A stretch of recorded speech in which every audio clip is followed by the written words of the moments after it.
Tito, capítulo 1.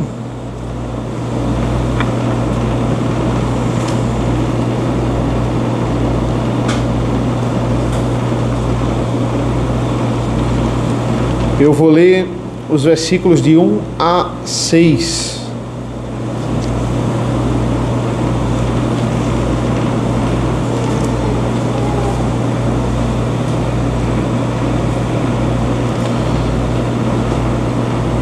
Tito, capítulo 1, versículos de 1 a 6.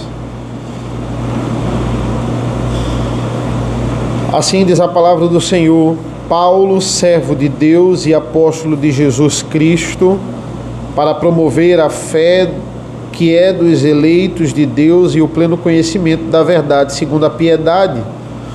Escrevo na esperança da vida eterna, que o Deus que não pode mentir prometeu antes dos tempos eternos e no momento oportuno manifestou a sua palavra mediante a pregação que me foi confiada por ordem de Deus, nosso Salvador.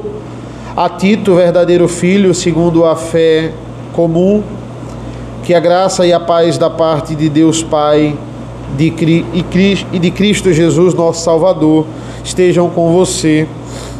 Foi por esta causa que deixei você em Creta, para que pusesse em ordem as coisas restantes, bem como em cada cidade constituísse presbíteros, conforme prescrevia a você. Alguém que seja irrepreensível, marido de uma só mulher, que tenha filhos crentes, que não são acusados de devassidão, nem são insubordinados. Até aqui. Senhor nosso Deus, nosso Pai, te agradecemos pela leitura da Tua Palavra. Nos mantém de pé, Senhor, firmes no Teu Evangelho. Nos abençoe e abençoe essa igreja, para que as Tuas verdades sejam reveladas a cada um de nós. Nós possamos ser iluminados no Teu Evangelho. Nos abençoa nesta manhã, em nome do Teu Filho amado Jesus. Amém. Amém, meus irmãos. Aqui nós temos alguns aspectos comuns da carta que Paulo escreveu a Timóteo. Ele pede para Tito igreja. Timóteo teria que ficar em Éfeso. Éfeso era uma das igrejas mais fortes do ministério de Paulo. E ele confia Éfeso a Timóteo. Ele vai dizer: Timóteo, olha, muitos vão testar você, porque Timóteo era muito jovem. Então você tem que ficar firme na palavra, para que você passe nesses testes. E Tito, na verdade, não era uma igreja específica, era as igrejas de Creta. Creta é uma ilha da Grécia. Os cretenses, existiam muitos membros ali, frutos do ministério de Paulo. E aí ele confia a Tito a essas igrejas. Pouco nós sabemos sobre Tito. São poucas as coisas que a carta nos oferece aqui informação sobre ele. Mas assim como Timóteo, Paulo o considerava como um discípulo e confiava nele a tal ponto de ir embora. Paulo foi a Creta junto com Tito, mas ele ia embora e deixar Tito cuidar dessas igrejas. E assim ele faz com Timóteo também lá em Éfeso. Contra quem? Contra os falsos mestres. Aqui a gente tem muitos falsos mestres, muitas doutrinas erradas que Tito vai ter que combater. Paulo faz isso na sua 4ª viagem missionária, em meados ali de 62 para 65 depois de Cristo. O versículo 1 nos diz: Paulo, servo de Deus e apóstolo de Jesus Cristo. Essa palavra servo, ela tem uma tradução interessante aqui. Paulo se apresenta da mesma forma como ele se apresenta aos romanos, como servo de Deus. Na concepção de servo, eu tenho 3 variações do grego. Eu tenho o servo doulos, o servo mistos e o servo diáconos. Tem outra variação que é o servo hiperetas, mas esse servo era basicamente usado para uma coisa: eram aqueles escravos que remavam os grandes navios romanos. eram os riperetas, eram escravos que eram separados para morrer, porque eles literalmente remavam até morrer. Aqueles que eram servos que recebiam o salário, o assalariado, eram servos mistos. Os servos diáconos eram servos voluntários. Eles não recebiam algo necessariamente, mas ao contrário dos servos mistos, não era um salário que o motivava, mas sim o serviço a Deus, o diáconos. Em muitos momentos Paulo se apresenta como servo diáconos, mas aqui não é o servo nem mistos nem diáconos, é o servo doulos, que é o servo escravo, não escravo que remava os barcos romanos, mas um escravo. Ele está dizendo aqui: eu sou escravo de Cristo. Geralmente essa palavra escravo, ela não é muito usada na igreja, ela é mais usada na teologia.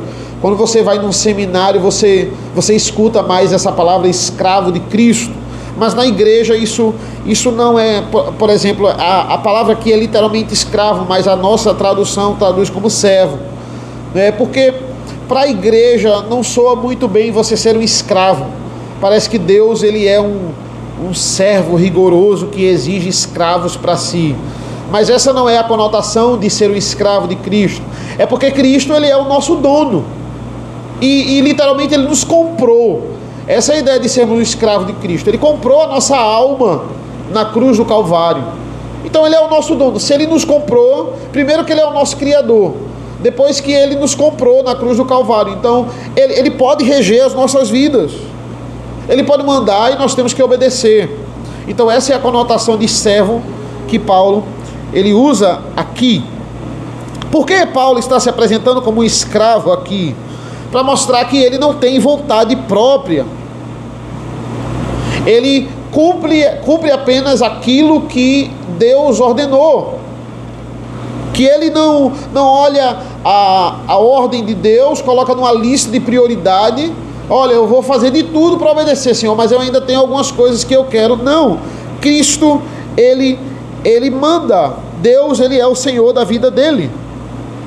Aí ele vai dizer aqui também apóstolo de Jesus, por causa da grande desconfiança dos cretenses em acreditar que de fato ele era apóstolo. Isso geralmente acontece na maioria das cartas. Paulo vai escrever 2 Coríntios para defender o seu apostolado. Esse é o grande objetivo de 2 Coríntios. E aqui também existia a mesma desconfiança. Falsos mestres infiltrados na igreja, assim como em Colossos, assim como aqui na ilha de Creta, estavam questionando o apostolado de Paulo. E muitos acreditam que Paulo não tinha tanta intimidade com Tito, porque eles acham, alguns comentaristas falam de a carta ser muito formal. Olha, não parece ser nem endereçada a uma pessoa, parece ser endereçada somente à igreja, mas não. A formalidade da carta aqui, ela é necessária, porque todas essas cartas eram lidas, não era só Tito que lia a carta, a igreja lia a carta. Todas as igrejas que Tito passa em Creta, ele vai ler essa carta, porque essa carta aqui é necessária não só para Tito.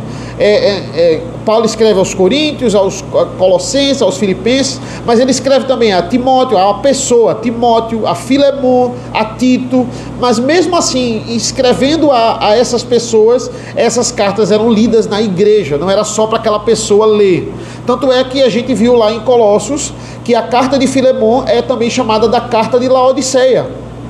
E ele vai dizer, leia a carta de Laodiceia lá em Colossos, e a carta de Colossos, que eu fiz, e leia em Colossos a carta de Colossos e de Laodiceia, as duas. Porque o assunto, ele era conectado nas duas igrejas, e as cidades eram próximas. Ou seja, era uma carta que era formal, porque era lida em toda a igreja. Ele diz, eu sou apóstolo de Cristo. Ou seja, essa missão foi confiada pessoalmente por Cristo. Cristo veio até mim, ele teve um encontro comigo, por isso eu sou apóstolo. Isso aqui já era para confrontar esses cretenses, e ele nos informa isso para deixar Claro. E por quê? Porque eu sou apóstolo de Cristo, para promover a fé, que é dos eleitos de Deus. E segundo, o pleno conhecimento da verdade, segundo a piedade. No ministério, o nosso objetivo é fazer o que Paulo está dizendo aqui, é de fato promover a fé. Esse conhecimento pleno, ele deve ser transmitido segundo a piedade, ele não deve ser passado com vanglória ou com soberba, mas com amor. Nós devemos sentir esse amor, compartilhar dessa fé. Se nós não sentimos desse amor, tem alguma coisa errada com a gente, tem alguma coisa errada com a nossa vida espiritual. A obra de Cristo deve ser tudo para nós, e Ele deve nos satisfazer por completo. Versículo 2: escrevo na esperança da vida eterna, que o Deus que não pode mentir prometeu antes dos tempos eternos. Essa esperança aqui, ela é traduzida por certeza. Ela não é como na nossa língua portuguesa, que a gente diz assim: rapaz, eu tenho esperança de um dia conseguir isso.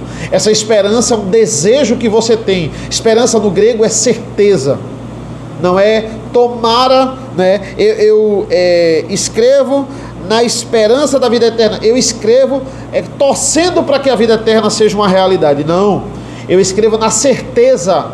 No grego é certeza, certeza da vida eterna. O Deus que não pode mentir. Por que essa expressão? Curioso, irmãos, porque os cretenses eram conhecidos por serem muito mentirosos. Ninguém confiava no cretense. O cretense era malandro, digamos assim. E essa é a evidência do versículo 12 desse capítulo. Olhem comigo o versículo 12. Diz assim, ó: foi um dos cretenses, um próprio profeta deles, que disse: os cretenses são sempre mentirosos, feras terríveis, comilões, preguiçosos. Essa era a fama. Imagina você nascer em Creta, você teria a fama de ser mentiroso e preguiçoso. O Deus que não pode mentir, ele diz no versículo 2.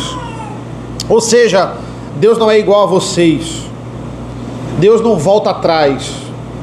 Deus não diz que vai fazer sabendo que não vai fazer. Deus não enrola.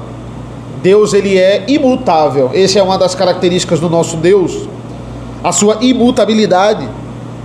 Um Deus que decreta todas as coisas, não só isso, providencia, como a gente viu lá no grupo familiar com o seminarista Lincoln. É o Deus que decreta o que ele promete, ele faz. O que nos motiva, ele falou na quarta, a buscar as coisas lá do alto, é porque o próprio Deus decretou que nós iríamos querer buscar.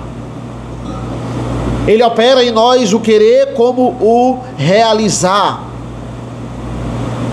Ele não vai desistir da ideia que ele começou, do plano que ele começou. Ele não vai mudar de ideia, ele não vai recalcular a rota. A rota dele é única. Tenha, ele vai dizer, convicção na vida eterna. Tenha convicção, porque o Deus, ele não vai mentir. Que notícia maravilhosa, irmãos. Saber que a salvação não depende da gente. Que notícia maravilhosa. Saber que é tudo um plano de Deus, ele decreta e já está decretado que vamos estar nos céus. Que notícia maravilhosa. Isso não está nas minhas mãos, porque se estivesse eu iria estragar tudo com as minhas atitudes pecaminosas, com a minha natureza caída. Versículo 3 diz assim: e no momento oportuno manifestou a sua palavra mediante a pregação que me foi confiada por ordem de Deus nosso Salvador. Essa palavra pregação, ela é traduzida por querigma, ou seja, é a esperança que eu falo em Cristo, é por meio dessa grande exposição, desse grande esmiuçar da palavra que eu exponho a vocês. Ou seja, nada pode substituir a pregação da palavra. Nada é mais eficaz para elucidar essa fé que ele quer espalhar, esse conhecimento segundo a piedade, do que a pregação da palavra. Por isso que ela ocupa maior tempo no nosso culto, por isso que ela está em maior tempo. Eu não vou me ater tanto a esse versículo, porque eu deixei ele mais para conclusão. Esse versículo aqui, ele daria talvez até uma pregação só, né? Porque ele é muito profundo. Mas depois eu vou voltar nele, porque nós vamos falar da importância da pregação da palavra no culto ao Senhor. Ele nos diz: isso foi confiado a mim. Alguns duvidavam disso. Ele afirma: o próprio Cristo, não é, confiou a mim, por isso que eu sou apóstolo de Cristo. Versículo 4: a Tito, verdadeiro filho. Ele também chamava Timóteo de filho, segundo a fé em comum, que a graça e a paz da parte de Deus Pai e Cristo Jesus nosso Salvador estejam com você. Ele diz: olha, Tito é como um filho para mim, e nós comungamos de uma mesma fé. A mesma fé que eu tenho é a fé que Tito tem. Da mesma forma, Tito foi chamado pelo Senhor. Que privilégio servir a Deus, irmãos, de forma integral. Paulo, ele não pôde fazer isso durante todo o seu ministério. Em algum tempo ele teve que fazer tendas, mas depois Deus concedeu a ele esse privilégio. E Tito também aqui. Tito tinha uma grande missão nesta ilha, e nós vamos ver ao longo da carta, pregar a palavra do Senhor, pastores que têm esse ministério de forma integral. Eu olho para pastores que têm esse ministério de forma integral, e eu almejo isso de forma substancial em minhas orações e meus clamores, se bem que eu não posso reclamar muito, porque até o meu trabalho de fora é um trabalho que manuseia a palavra de Deus. Deus me dá esse privilégio. É um privilégio, irmãos. Todo dia eu sou obrigado a manusear a palavra de Deus. E isso é uma dádiva muito grande. É um grande privilégio. A gente não poderia pedir nada melhor a Deus do que viver num país livre, onde nós podemos, na nossa casa, publicamente, numa cafeteria, num shopping, num local público, abrir a nossa Bíblia e ler, e ninguém vai nos condenar para isso, ou ninguém vai nos prender para isso, por causa disso. Porque a nós foi dada a palavra, foi dada essa oportunidade de promover a fé, e nós temos também responsabilidades com isso. Eu tenho responsabilidades para com a igreja, passar a palavra da forma mais clara que eu puder. Todos nós temos responsabilidades para com a igreja, temos responsabilidades para com a casa do Senhor. Como nós estamos trabalhando na casa do Senhor, como nós estamos contribuindo na casa do Senhor. Afinal, como ele está dizendo, e todos nós somos também, somos escravos de Cristo. E eu nunca vi um escravo sem fazer nada. Escravo trabalha, e trabalha muito para o seu Senhor. Somos uma igreja que não é obrigado, não temos muitas demandas, graças a Deus. Não somos uma igreja de muitos serviços ou de muitas programações. É uma coisa mais movimentada, é mais no dia do Senhor, quando você está no plantão ali, então você tem que acordar mais cedo, organizar. É mais essa nossa correria, diferente dos pastores, obviamente, que a gente fica a semana toda esmiuçando ali na palavra para nos prepararmos para o culto ao Senhor. Mas eu louvo a Deus por essa igreja, pelo menos eu sinto isso na minha família e no meu ministério, a forma como os irmãos me amparam, seja nos mínimos detalhes, irmãos. Como eu disse, a gente não tem muitas demandas, mas, alguém para substituir a escala ali, alguém está sempre pronto para ajudar, ou alguém para abrir a sua casa para o grupo familiar. Não tenho nenhum problema quanto a isso. Então, isso de fato é um grande privilégio. Eu sempre, constantemente preciso me policiar. Eu, como pastor, eu tenho que estar servindo vocês. Eu tenho que ser o primeiro a servir. Eu tenho que me policiar nisso. Se você não se sente amparado por mim, pelo pastor dessa igreja, pelo reverendo Rodrigo, nós devemos nos policiar. É uma coisa que você tem que chegar para mim, tem que chegar para ele e tem que falar, porque essa é a nossa função. E vocês também, como irmãos, amparar uns aos outros. Quando um estiver pedindo a sua ajuda, essa é uma oportunidade, esse é um privilégio. Eu tenho condições de amparar o meu irmão. Nós devemos colocar isso em prática. É um grande serviço, é um grande prazer servir ao Senhor. A partir do versículo, veja, versículos 1 a 4, ele fala sobre o ministério da pregação, não é? Ele, olha, isso aqui é o que você tem que focar em primeiro lugar, Tito, a pregação da palavra. Esse é o meio pelo qual Deus estabeleceu, nós vamos promover a fé e o conhecimento da verdade, segundo a piedade. É através da pregação da palavra. Agora, a partir do versículo 5, ele vai falar sobre aqueles que devem estar à frente do ministério. Ele vai falar sobre os presbíteros. Versículos 5 a 9. E é tanta informação, é tanta coisa que a gente vai até o 6. A gente vai contemplar apenas os versículos 5 e 6 nesta manhã. Porque, na verdade, ele fala aqui de 3 pré-requisitos, 3 modalidades de pré-requisitos. É o presbítero na sua família, é o presbítero no seu caráter e o presbítero no conhecimento da palavra. Está falando de 3 modalidades aqui. A gente só vai ficar na família, que é até o versículo 6. O caráter e conhecimento da palavra a gente pega no outro domingo. Versículo 5. Foi por essa causa que deixei você em Creta, para que pusesse em ordem as coisas restantes, bem como em cada cidade constituísse presbíteros, conforme prescrevi a você. Como eles devem ser? Aqui é o que Paulo vai dizer. Como os presbíteros devem se comportar e como não devem se comportar. Ele também fala sobre isso.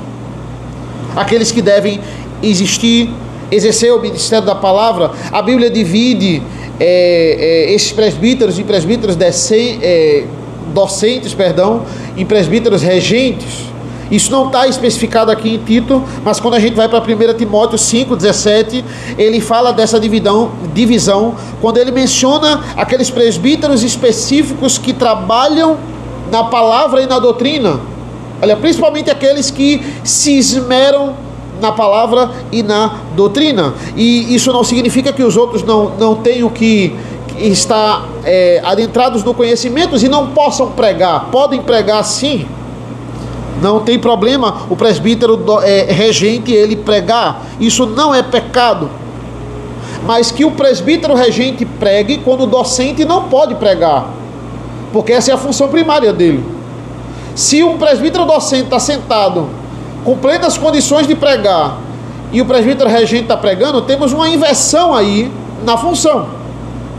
Isso já aconteceu aqui na igreja e já deve ter acontecido na maioria das igrejas presbiterianas. Acontece uma coisa, um grande imprevisto, que o presbítero docente não pode estar, ou ele está doente, e só tem ele, e aí vai o presbítero regente e prega. Isso não é pecado, mas que não aconteça porque simplesmente o docente não quer pregar, ou ele não está afim de pregar naquele momento. Isso aí é uma ordem, é uma inversão na ordem ali da igreja. Mesmo assim, o presbítero, seja regente ou docente, ele tem que ser apto para o ensino. Isso é um pré-requisito básico. Versículo 9, ele vai dizer assim, ser apegado à palavra fiel, que está de acordo com a doutrina, para que possa exortar pelo reto ensino e convencer os que contradizem esse ensino.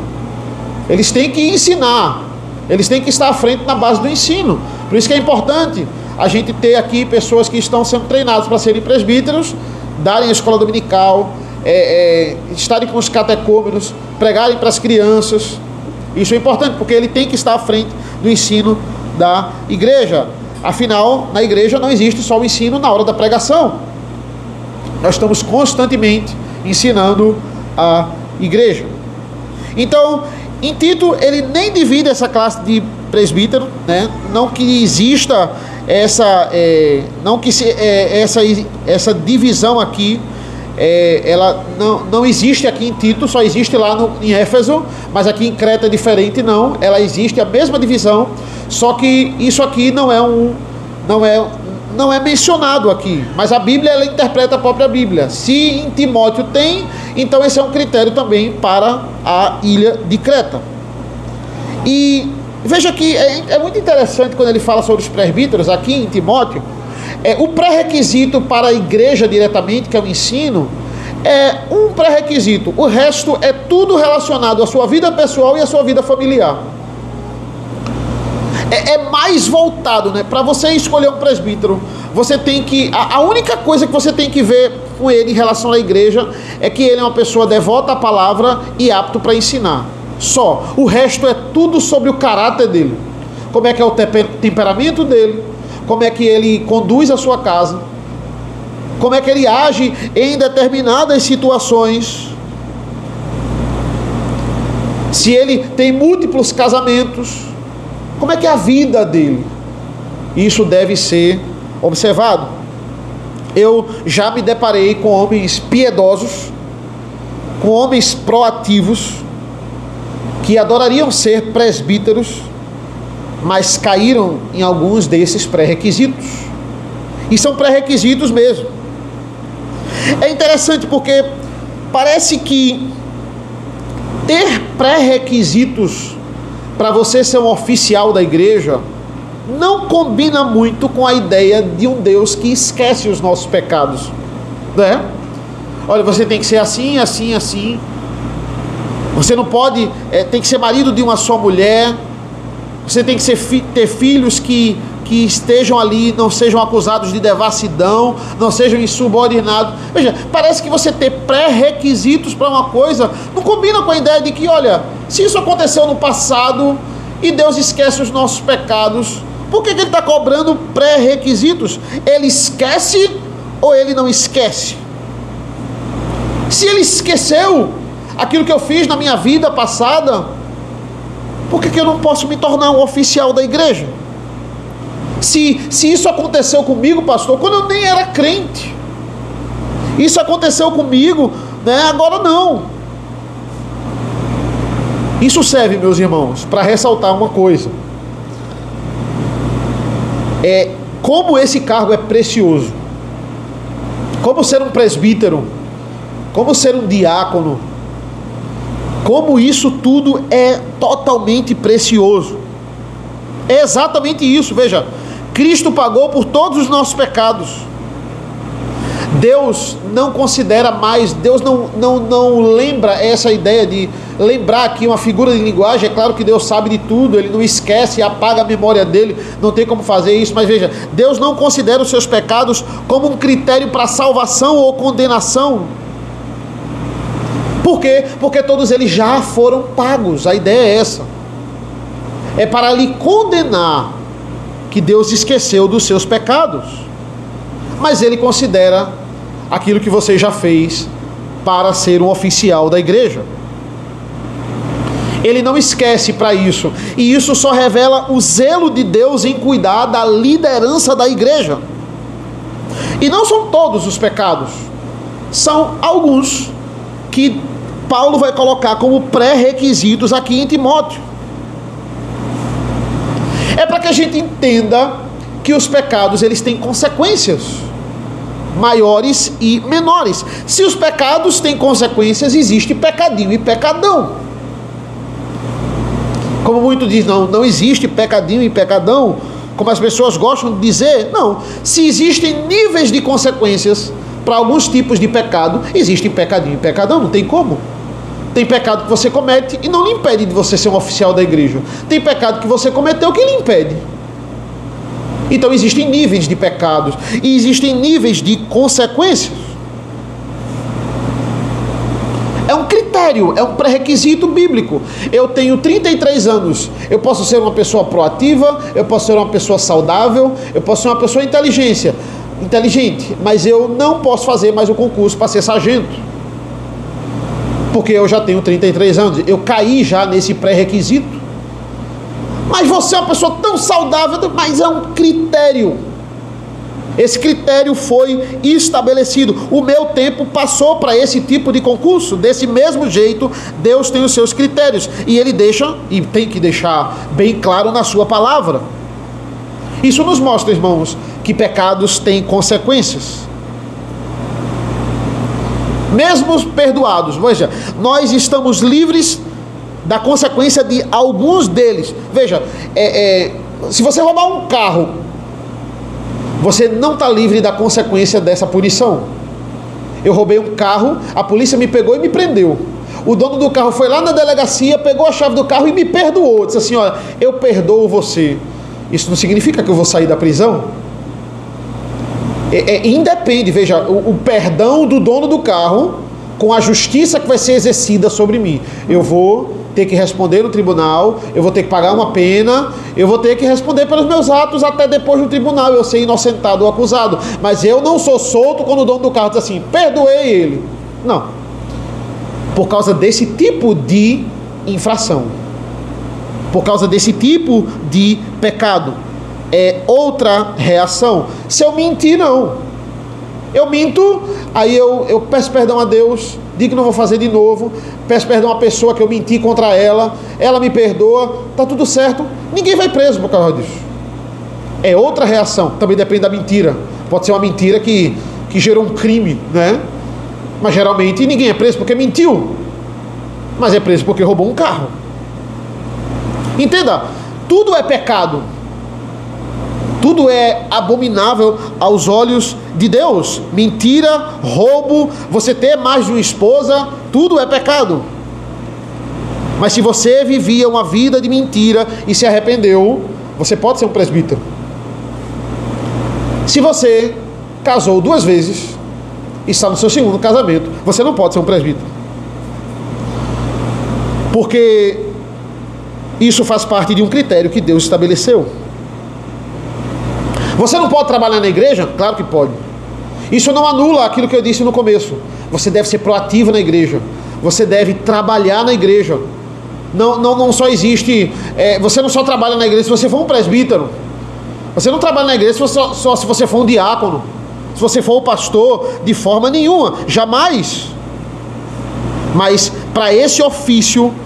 você não pode... Veja, você é salvo. Você não perde a salvação, até porque a salvação não se perde, é claro. Você é salvo. Isso não vai tirar a sua salvação. Mas você não tem o critério para o ofício. Então Deus não se esquece dos meus pecados, pastor. Porque se Ele não se esquece disso para eu ser um oficial, Ele não se esquece. Não. Ele esquece para não mais lhe condenar. Ele esquece o seu pecado para condenação, mas não para ordenação. Para ordenação, algumas coisas têm pré-requisitos. Olha, o ofício é tão importante, é de uma responsabilidade tão grande, que alguns pecados antigos são impeditivo para o ofício. E a igreja que ignora isso sofre. A igreja que não considera isso e fica arranjando desculpa para interpretar isso de outra forma, sofre. Se eu e você votamos num candidato a presbítero que não tem esses pré-requisitos, nós vamos sofrer como igreja. Se o conselho da igreja aceita um candidato a presbítero ou a diácono que não tem esses pré-requisitos, vamos sofrer como igreja. A nossa igreja é presbiteriana, somos regidos por um conselho de presbíteros. Fazer parte deste conselho é uma responsabilidade muito grande. Vamos dar conta por causa da decisão errada que a gente tomou em conjunto. Por causa da decisão que a gente votou lá e achou que era para o bem da igreja e não era. Nós vamos dar conta. Somos os primeiros a ser julgados, somos os primeiros a serem apontados o erro quando aquilo dá errado. Quantas igrejas ignoram isso, irmãos, e sofrem? Fica colocando presbítero, porque o dízimo dele é bom, porque se ele não ficar no conselho com esse dízimo, ele vai ficar chateado, então eu não vou correr esse risco. Ah, porque a pessoa caiu nesse um pré-requisito aqui, mas ele é tão proativo, ele é uma pessoa, ele merece essa segunda chance. E aí você ignora a palavra de Deus. Versículo 5: foi por esta causa que eu deixei você em Creta, para que pusesse em ordem as coisas restantes, bem como em cada cidade constituísse presbíteros, conforme prescrevia você. Esse deixei você em Creta fui com você a Creta e deixei você aí, porque Paulo precisava seguir viagem para fazer duas coisas: para que você colocasse o restante das coisas em ordem, ou seja, tinha muita coisa bagunçada que eu arrumei, mas ainda falta arrumar muita coisa, ainda tem muita gente, vai ver falso mestre falando besteira nas igrejas, então eu quero que você arrume isso. Paulo tinha que ir, né? Eu tive que ir, ou seja, eu precisei seguir viagem, mas deixei você aí para cuidar dessas coisas restantes. E segundo, constituir presbítero nas igrejas. Você não pode sair se as igrejas não tiverem presbíteros para liderar essas igrejas. Olha como o presbiterato aqui é colocado como uma coisa fundamental para você sustentar uma igreja. É para você ir em cada igreja e ordenar os presbíteros. Agora olha, Paulo, segundo esses pré-requisitos aqui: família, caráter e conhecimento da palavra de Deus, relacionamento com a palavra de Deus. Versículo 6: alguém que seja irrepreensível, marido de uma só mulher, e que tenha filhos crentes, que não são acusados de devassidão, nem são insubordinados.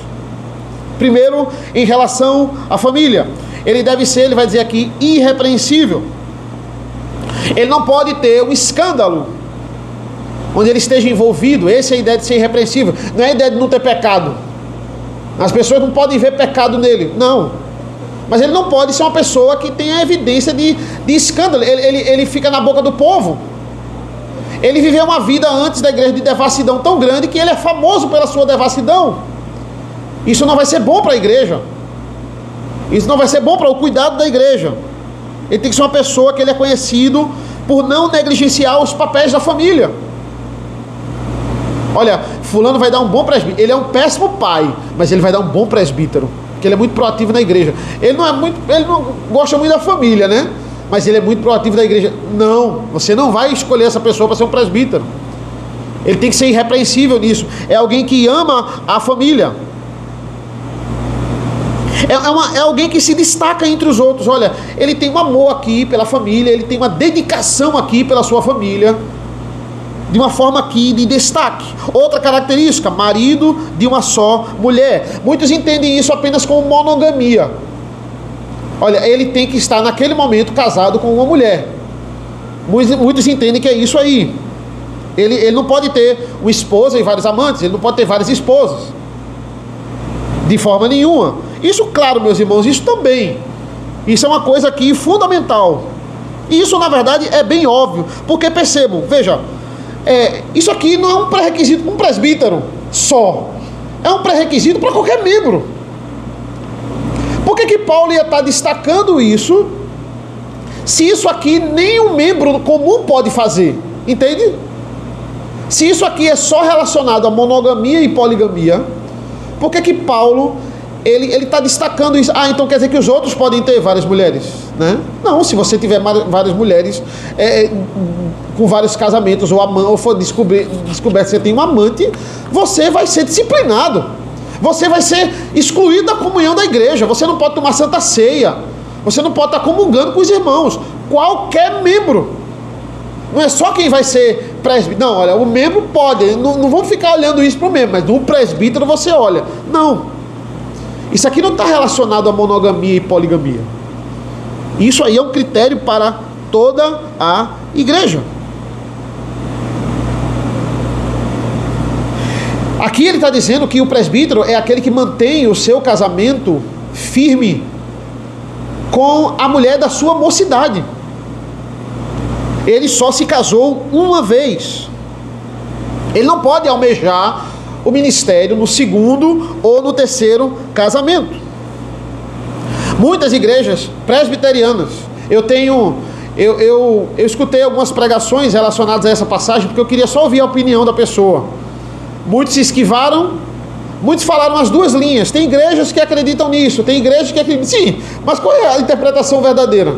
Pessoas com doutorado, letradas, que eu digo, não, esse não vai escapar, não, ele vai falar. Eles não, irmãos, embora uns se inclinem para o lado, isso não é pregação, isso é comentário bíblico. Ele está fazendo um comentário, é o comentarista bíblico que diz isso. Existem várias versões, escolha, não.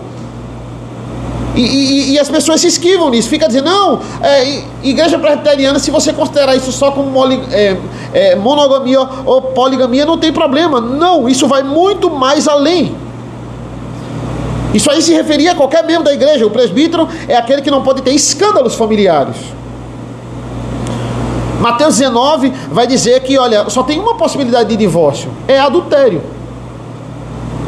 Quando ele fala sobre relações sexuais ilícitas, o que é relação sexual ilícita? É fora do casamento. Você está com relação fora do casamento. Aí sim, é um prerrogativo para divórcio. Ou morte. Porque morte não tem divórcio, a pessoa está viúva. O viúvo pode casar novamente. Não tem problema. Então esses são os dois pré-requisitos que Deus estabelece. Só os dois em Mateus 19. Marcos 10, o próprio Jesus vai falar: qualquer um que repudiar sua mulher e casar com outra comete adultério contra ela. Isso é claro na palavra de Deus. É sobre isso também que Paulo está falando aqui. Embora ele já tenha resolvido isso, a pessoa resolveu isso, eu resolvi isso já, pastor. Eu casei com essa mulher, olha, na época que eu não era crente. Eu já resolvi, eu já me arrependi. Mas isso é uma evidência que você está fora dessa candidatura.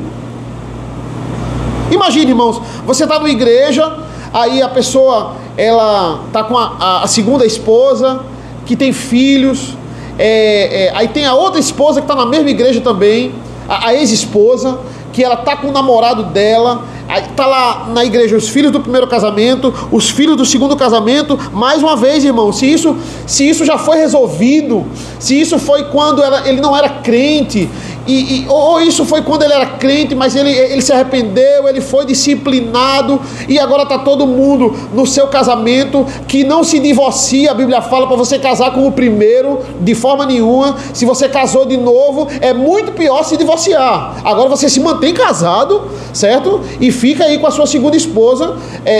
Você pecou naquele ato, mas é muito pior você se divorciar. Nada de casar para voltar para a primeira, não. Você vai ficar ali, e aquela situação já foi resolvida, foi disciplinado, foi estabelecido, foi antes da igreja, não tem problema. Não é meu Deus, olha, o primeiro, o segundo, que escândalo. Não, aquilo já foi resolvido. Não tem problema quanto à condenação, à salvação. Isso não vai acontecer. Mas por esse histórico, você não pode ser um oficial da igreja. Esse é o pré-requisito. Todas essas características familiares, né? Irrepreensível, esposo de uma mulher só, que tenha filhos, né? Que sejam submissos a ele. É para dizer assim, essa pessoa ela não está envolvida em escândalos familiares, caindo na boca do povo e sendo um líder da igreja.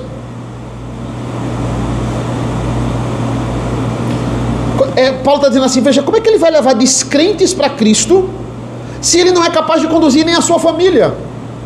Esse é o ponto aqui. Se ele não pastoreia nem a sua casa.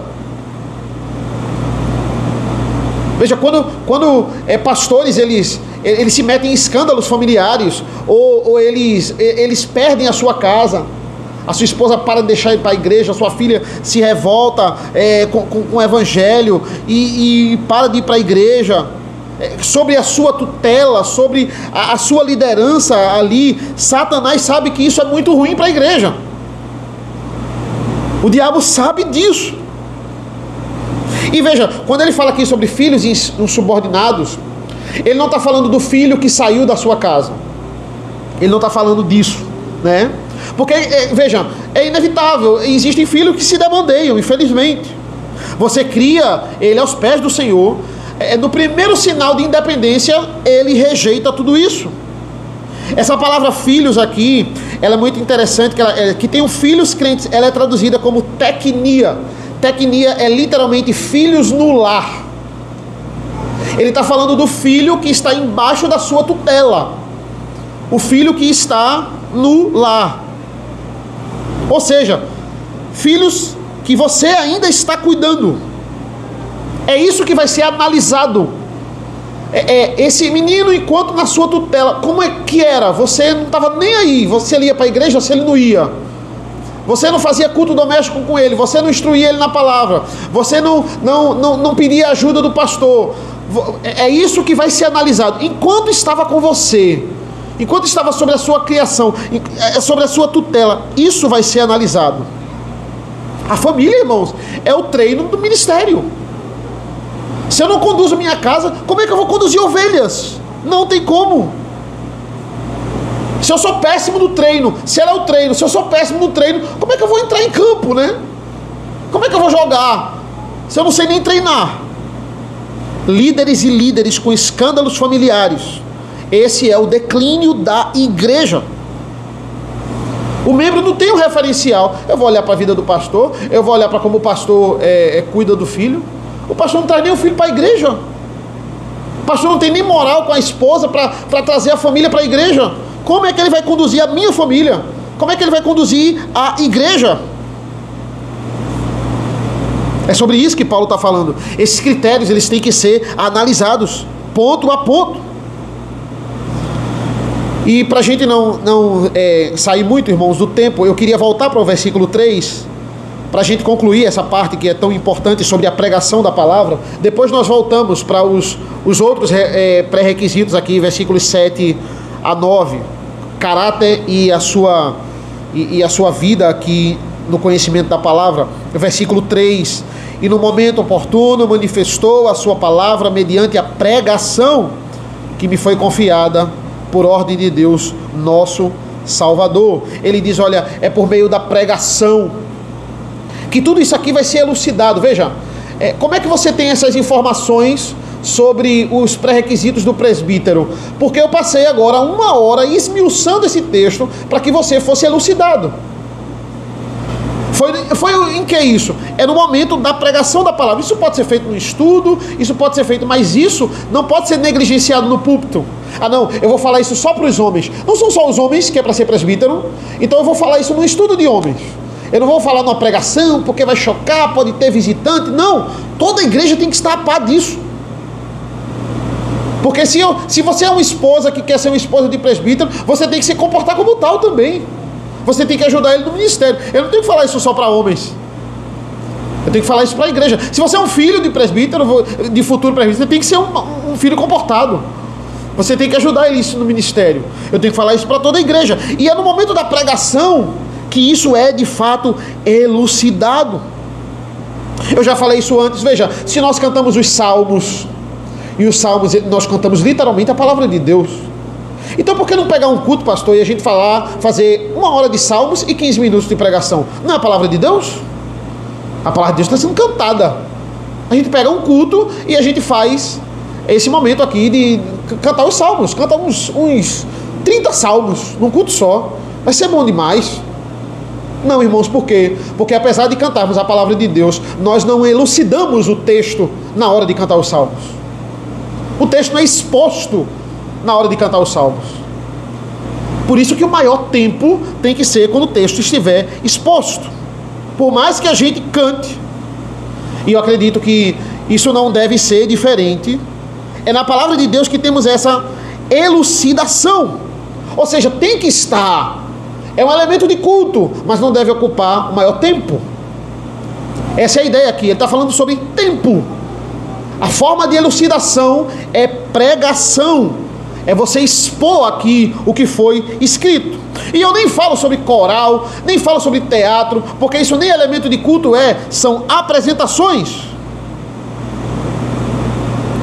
O diabo, ele vai colocando isso na cabeça da gente, mas poxa, numa apresentação, numa peça de teatro, a gente pode ter uma elucidação ali da cena. E aquilo ali é a mesma coisa que expor um texto. Não, irmãos. Isso é mentira do diabo. O diabo sabe que ele não consegue tirar a palavra de uma hora para outra na igreja. Então ele vai usando essas coisas para minar a pregação da palavra. Ele vai usando essas coisas para diminuir o tempo da palavra. Nesses cultos que as igrejas chamam de cultos especiais. É muito interessante isso. Não existe essa expressão na Bíblia. Ah não, o que é o culto especial? É aquele culto que a gente sabe que vem muito visitante. É o culto de Natal. é o culto de Ano Novo, é o culto de Páscoa, é o aniversário da igreja. Olha, é um momento ali que o culto ele é mais. É Páscoa, é culto de Dia das Mães, culto de Dia dos Pais. A pregação nesse momento é em torno de 15 minutos, 20 minutos. Bota mais coral, bota a apresentação das crianças, para os pais tirarem foto, né? No máximo, olha, 15 minutos, 20 minutos, e o assunto bem geral. Fala sobre a magia do Natal, não fica falando sobre doutrina, a nomeação dos presbíteros, não, fala sobre isso não. Isso é doutrina, isso aí a gente fala no estudo, mais uma coisa interna. Agora você vai falar sobre o glamour aqui da Páscoa, a magia do Natal. Por quê? Porque no final tem um vídeo para homenagear o pai fulano lá. E o pai fulano, ele veio só para ver ele no vídeo. Eu preciso colocar o vídeo dele, eu preciso colocar a foto dos aniversariantes. Por que não colocou a foto de fulano que está aniversariando, perdão, irmãos, essa semana? Fala com o cara da mídia, por que ele esqueceu? Vejam, acabou a preocupação em elucidar o texto, em expor o texto. Satanás, ele vai colocando essas coisas secundárias que não são para entrar no culto. E isso se torna a preocupação da igreja. Não é com o texto, é com a foto de fulano, é com o vídeo, é com o coral das crianças. Isso vai minando a igreja. Daqui a pouco a igreja só está preocupada com isso. Confusão estão sendo geradas e uma grande expectativa não é em chegar aqui e ouvir a palavra de Deus. É diabolicamente essas apresentações. Vaidade humana. A partir do momento que é isso que nos preocupa, irmãos, nós não conseguimos mais cultuar. Acabou, veja, a partir do momento que a minha motivação é acordar para ver a minha filha se apresentando aqui na frente no coral e não cultuar o Senhor, acabou, a igreja virou escola. Na escola, veja, na escola eu choro, eu me emociono, minha filha, ela fala o versículo, ela canta a música da Páscoa, do Natal, é lindo, é maravilhoso, é a escola. Isso não é para culto. Aqui nós somos edificados. Eu acho engraçado algumas expressões até de funcionário lá do colégio que fica, poxa, como eu fui edificado no culto de Páscoa. Eu não sou edificado no culto de Páscoa, irmãos, que aquilo ali não... Como é que eu sou edificado ali? Ali são apresentações infantis, de crianças. Como é que você é edificado ali? Eu sou edificado no culto ao Senhor, quando a palavra de Deus é exposta. Isso é alimentação. Ali é uma apresentação, eu me emocionei, pronto. Eu me emocionei, edificado. É diferente. Você se emociona, você vê a sua filha falando um versículo, você vê a sua filha cantando um hino, um corinho, é maravilhoso. Você tira foto. No culto não é lugar para isso, a gente tem que aprender a dividir isso. Esses exemplos, essas explicações que eu dei aqui a vocês, não tem como a gente fazer isso aqui numa música, né? Não tem como a gente fazer isso. Não dá. Igreja não é isso. Igreja é isso aqui, irmão. Sou eu parado, falando com vocês, sem glamour. Olha, uma luz, essa luz aqui não é para me iluminar e eu ficar mais brilhoso, não. É para eu ler o texto melhor. Esse é o objetivo. Por que essa câmera? Não é para eu ficar aparecendo, não. É para que se alguém faltar, ou se alguém quiser ser edificado, não é para você usar para não vir para cultuar o Senhor, não. É para que se alguém faltar por alguma coisa, ou alguém está acompanhando na internet, além de estar no culto a palavra de Deus, então tudo bem. Então que a gente seja edificado, mas isso aqui não é para lhe tirar do culto, não. Isso aqui é porque, poxa, eu passei a semana todinha esmiuçando o texto. Talvez uma pessoa que não participe dessa igreja vai ver a palavra. Porque o tesouro daqui é a palavra. O centro daqui é a palavra. A gente só precisa disso aqui, ó. Isso aqui é luxo, isso aqui é luxo, isso aqui é luxo. É tudo luxo. Mas eu ficar preocupado, eu só vou pregar se tiver a luz, eu só vou pregar se tiver a câmera. Isso aí é vaidade. Isso aí é o diabo, ele está desvirtuando aquilo que a gente tem que, de fato, se preocupar. Estamos aqui para cultuar o Senhor. Nada pode substituir, irmãos. Nada pode substituir esse momento. Esse momento, de fato, ele é vida para nós. E que a gente possa diferenciar isso, de fato, irmãos. A gente possa diferenciar as práticas bíblicas e não seguir como essas instituições religiosas que estão destruindo a pregação pura da palavra. A confissão de fé, ela vai até distinguir essas igrejas, ela vai chamar de mais puras e menos puras.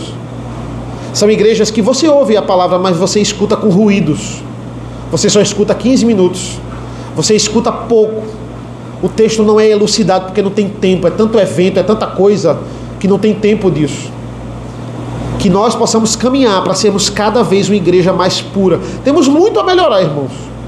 A gente não pode ser prepotente também, se achar melhor do que os outros. Não, temos muito que melhorar. Mas eu creio que estamos no caminho certo. Que nós possamos proclamar o verbo que se fez carne. Essa é a nossa oração. Amém? Vamos orar. Senhor nosso Deus, nosso Pai, nós te agradecemos pela tua pregação, pelo esmiuçar da palavra, porque neste culto a pregação da palavra ela ocupa o maior tempo. Nos abençoa, Senhor, nos guarda nesse momento. É isso que nós pedimos e agradecemos em nome do teu Filho amado Jesus. Amém. Amém.